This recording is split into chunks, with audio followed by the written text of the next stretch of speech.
सुशील कुमार जी का एवं अपने उन तमाम साथियों का जिन्होंने 20 दिन के कठिन परिश्रम के बाद इस सिवान की धरती को इस योग्य बनाया कि आज हमारे बीच डॉक्टर कन्हैया कुमार और श्री शकील अहमद खान जी उपस्थित हैं।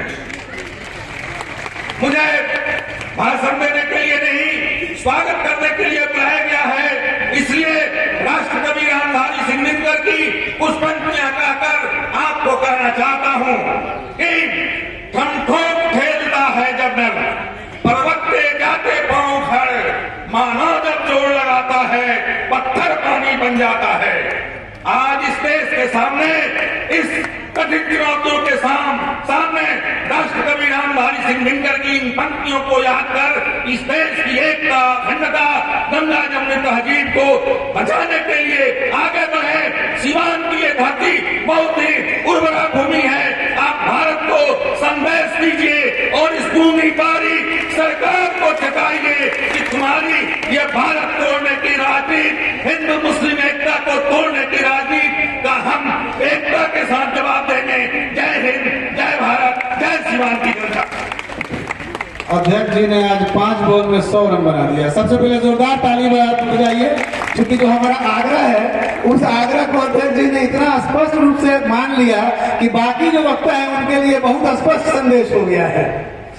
तो अध्यक्ष जी के लिए एक बार और ताली बजा दीजिए, क्योंकि ऐसे वक्ता अगर आएंगे ना तो कार्यक्रम बहुत अच्छा चलेगा और सफल हो जाएगा। अब इस कार्यक्रम में आगे मैं अपने भाई और अपने कंधे से कंधा मिला के चलने वाले, दिन रात एक करके इस कार्यक्रम की योजना बनाने वाले, इस कार्यक्रम को धरातल पर उतारने वाले, इसको मूर्त रूप देने वाले और इस आयोजन समिति के सचिव भाई सुशील कुमार जी से गुजारिश करूंगा, आग्रह करूंगा कि वो इस कार्यक्रम के बारे में एक संक्षेप परिचय देते हुए अपना संबोधन करें, ताकि इस सेमिनार का जो वाकई मकसद क्या है, हम इस सेमिनार को क्यों कर रहे हैं, ये आपके सामने जाहिर हो जाए। जोरदार तालियां बजे ताकि लगे कि जिंदा लोग यहाँ बैठे हैं।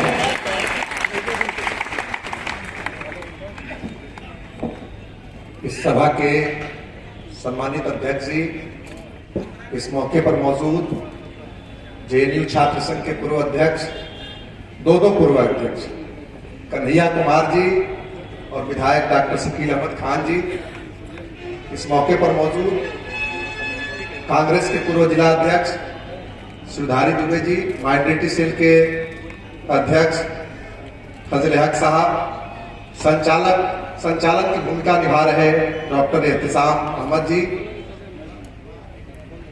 अधिवक्ता के तौर पर मौजूद त्रिपाठी जी, बच्चू जी और इस मौके पर मौजूद कांग्रेस के प्रदेश सचिव जावेद भाई, जमाल भाई और आसिफ भाई, तमाम साथियों का, अलग अलग प्रखंडों से आए हुए प्रखंड अध्यक्षों का, सिवान के आवाम का एक शानदार कार्यक्रम के लिए सेमिनार का जो हम लोगों ने कल्पना किया था, जिसमें आप तमाम लोगों ने शानदार तरीके से भागीदारी की है, आप तमाम लोगों का स्वागत करते हैं। दोस्तों, सिवान डॉक्टर राजेंद्र प्रसाद और मौलाना मजरुल्लाह की धरती रही है।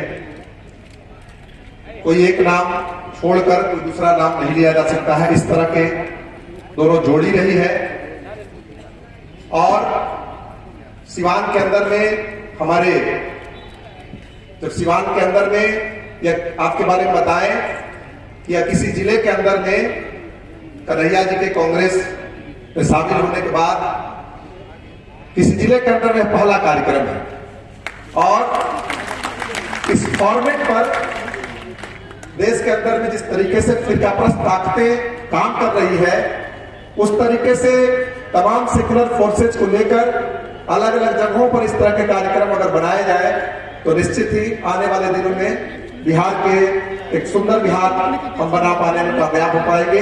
हमारे इस मॉडल पर पूरे बिहार के अंदर में एक बेहतरीन स्थिति बनाई जा सकती है।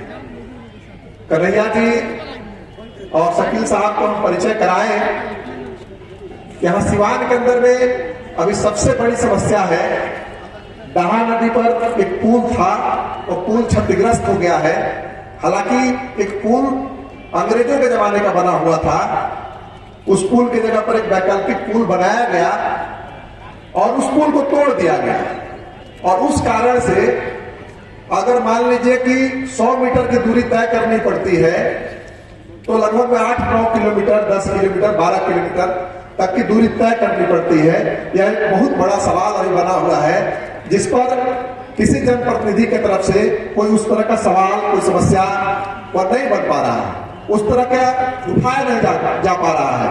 हम आयोजन समिति के सदस्यों से हम कहेंगे, हालांकि इसमें डिफरेंट राजनीतिक दलों के लोग भी हैं, कि इस मंच से इस बात का संकल्प ले कि सीवान के अंदर में आने वाले दिनों में या जो नदी के ऊपर में, दहा नदी के ऊपर में जो पुल था हमारा, उस पुल का निर्माण के लिए एक जबरदस्त संघर्ष हम चलाएंगे। यह सीवान के जन जन की आवाज है।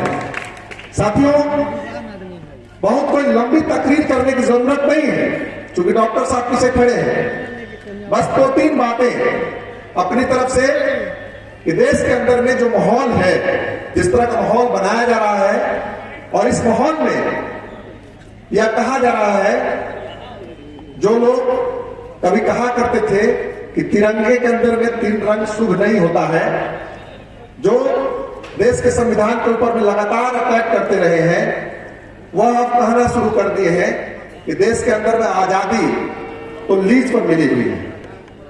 भारतीय जनता पार्टी के जो प्रवक्ता हैं, उनके द्वारा यह कहना शुरू कर दिया गया है और एक पद्मश्री से इन्होंने नवाजा है, उसके द्वारा कहलवाया जा रहा है।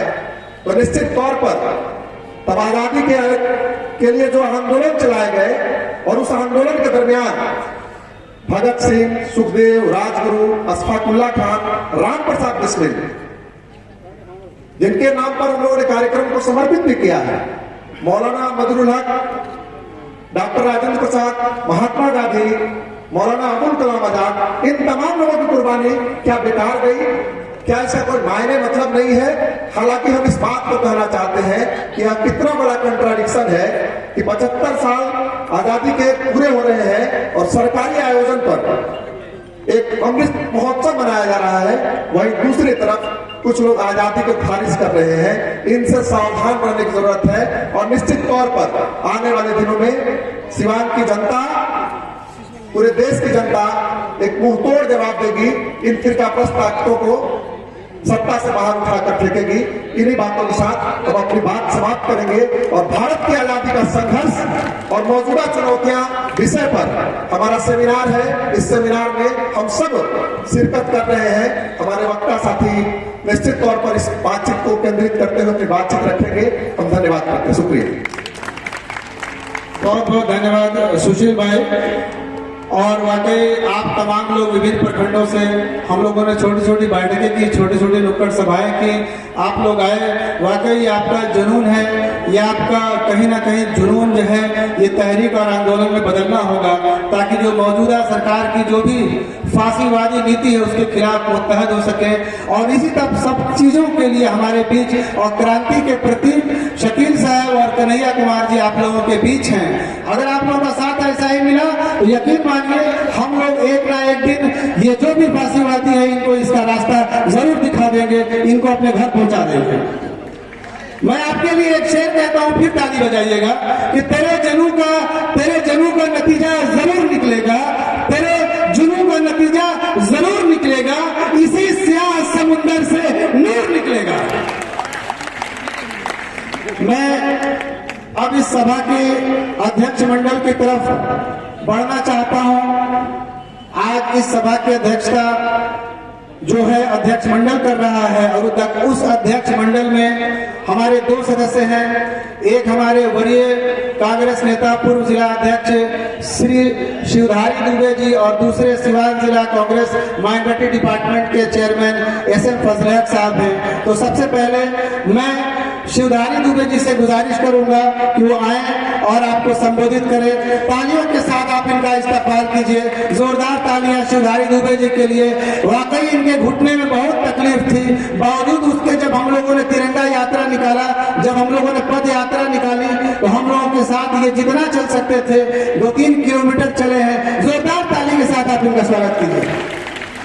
लेकिन संचालक का वही आग्रह है कि समय का जरूर ध्यान रखेंगे।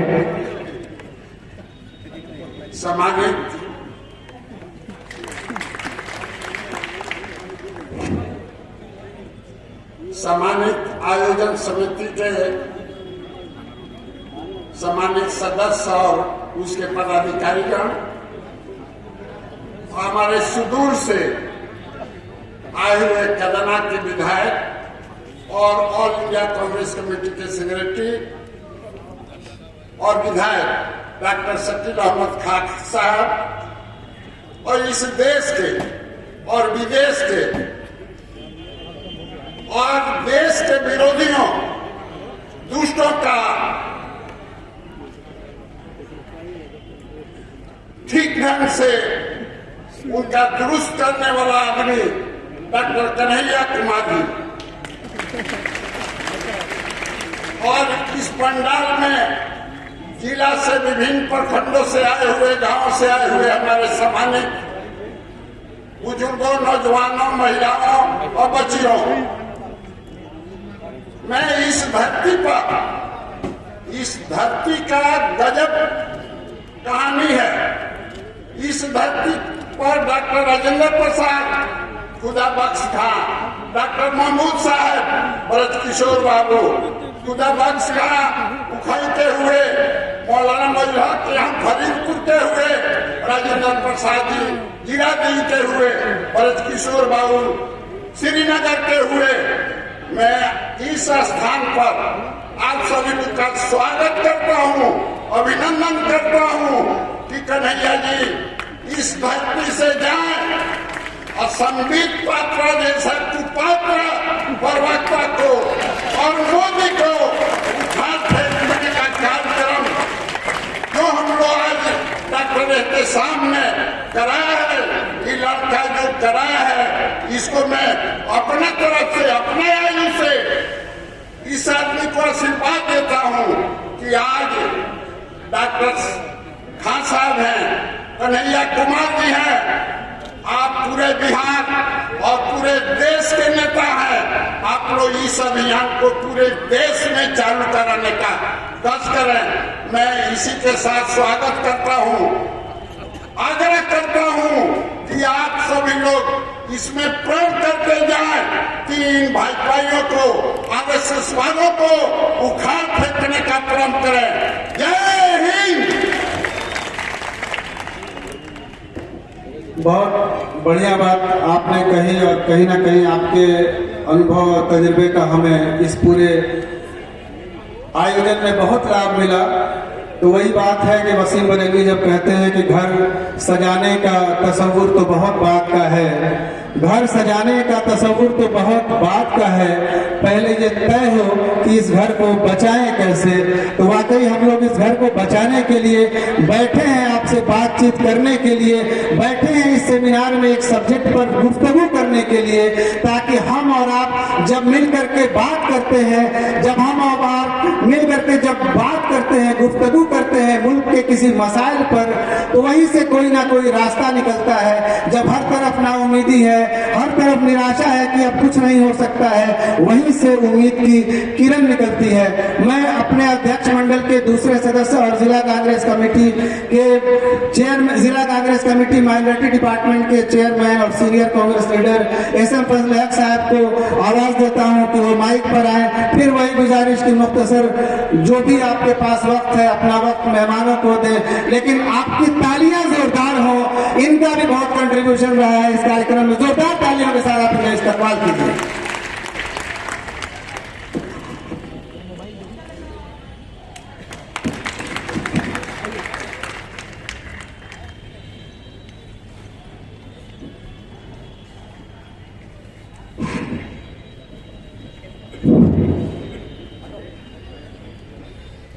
आदरणीय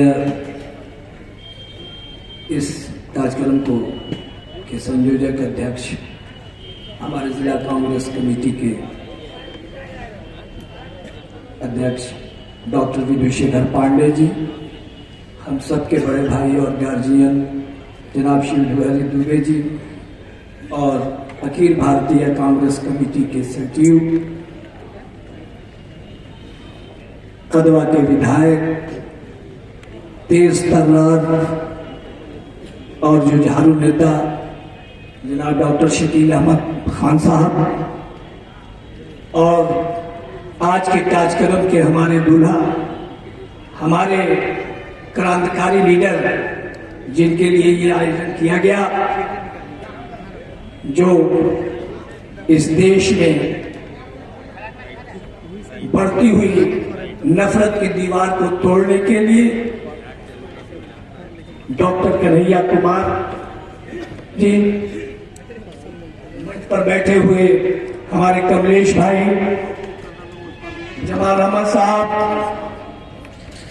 अधिवक्ता अजय त्रिपाठी जी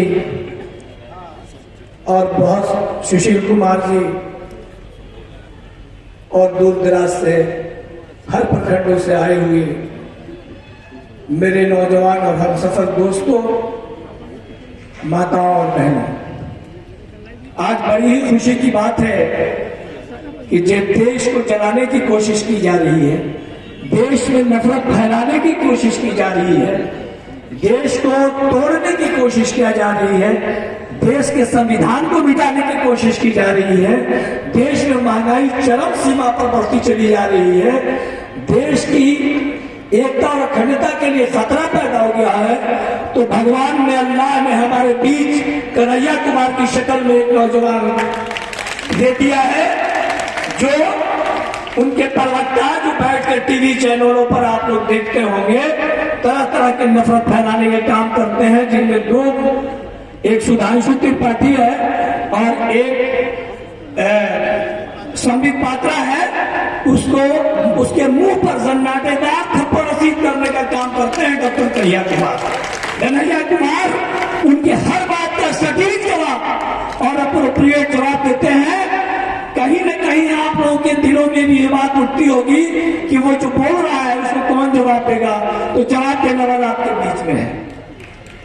ये बात अलग है कि हमें जो उम्मीद थी कि आज जिस तादाद में लोग आएंगे, नहीं आए हैं। नहीं आने की वजह है कि 2 प्रखंडों में आज कल चुनाव है, पंचायत चुनाव है और शादी और लगन का मामला है, और इतवार की वजह से आज वर्किंग डे है, इस वजह से लोगों की तादाद कमी है इसलिए। लेकिन हम ये बात जरूर कहेंगे कि हम आज भी परेशान नहीं हैं।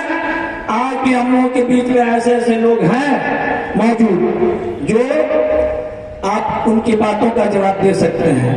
वो लोग जो देश के अंदर देश की आजादी के लिए कोई काम नहीं किए, कोई लड़ाई नहीं किए, बल्कि अंग्रेजों के साथ उनकी मुखबरी करते थे, उनके साथ मिलकर राष्ट्रपिता महात्मा गांधी की हत्या का प्रोग्राम बनाते थे, वैसे उनके वंशजों के हाथ में आज सत्ता चली आई है, जिसके वजह से हमारी परेशानी बढ़ी है।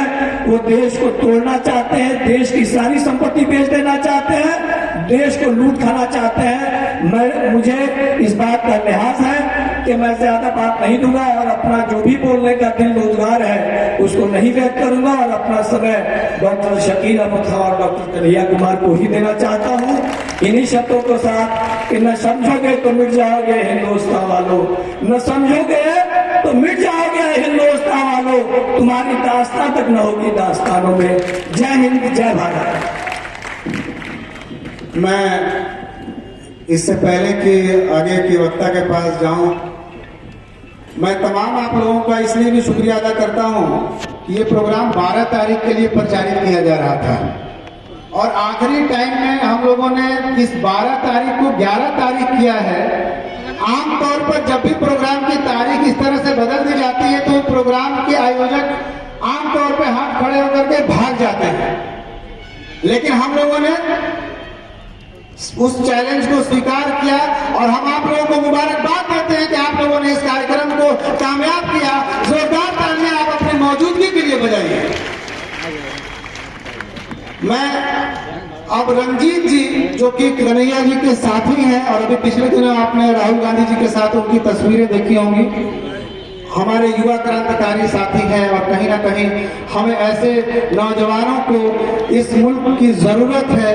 तो मैं इस शेर के साथ उनको आवाज देता हूँ कि दश्त तो दश्त है दरिया भी न छोड़े हमने, दश्त तो दश्त है दरिया भी न छोड़े हमने, बैर जुल्मात में दौड़ा दिए घोड़े इसी तरह से जो साथी हमारे खड़े होंगे तो हर काम हम लोग ऐसी आसानी से कर लेंगे। जोरदार तालियों के साथ आप रंजीत जी का स्वागत कीजिए। रंजीत जी उस माइक पर आपको अब संबोधित करेंगे।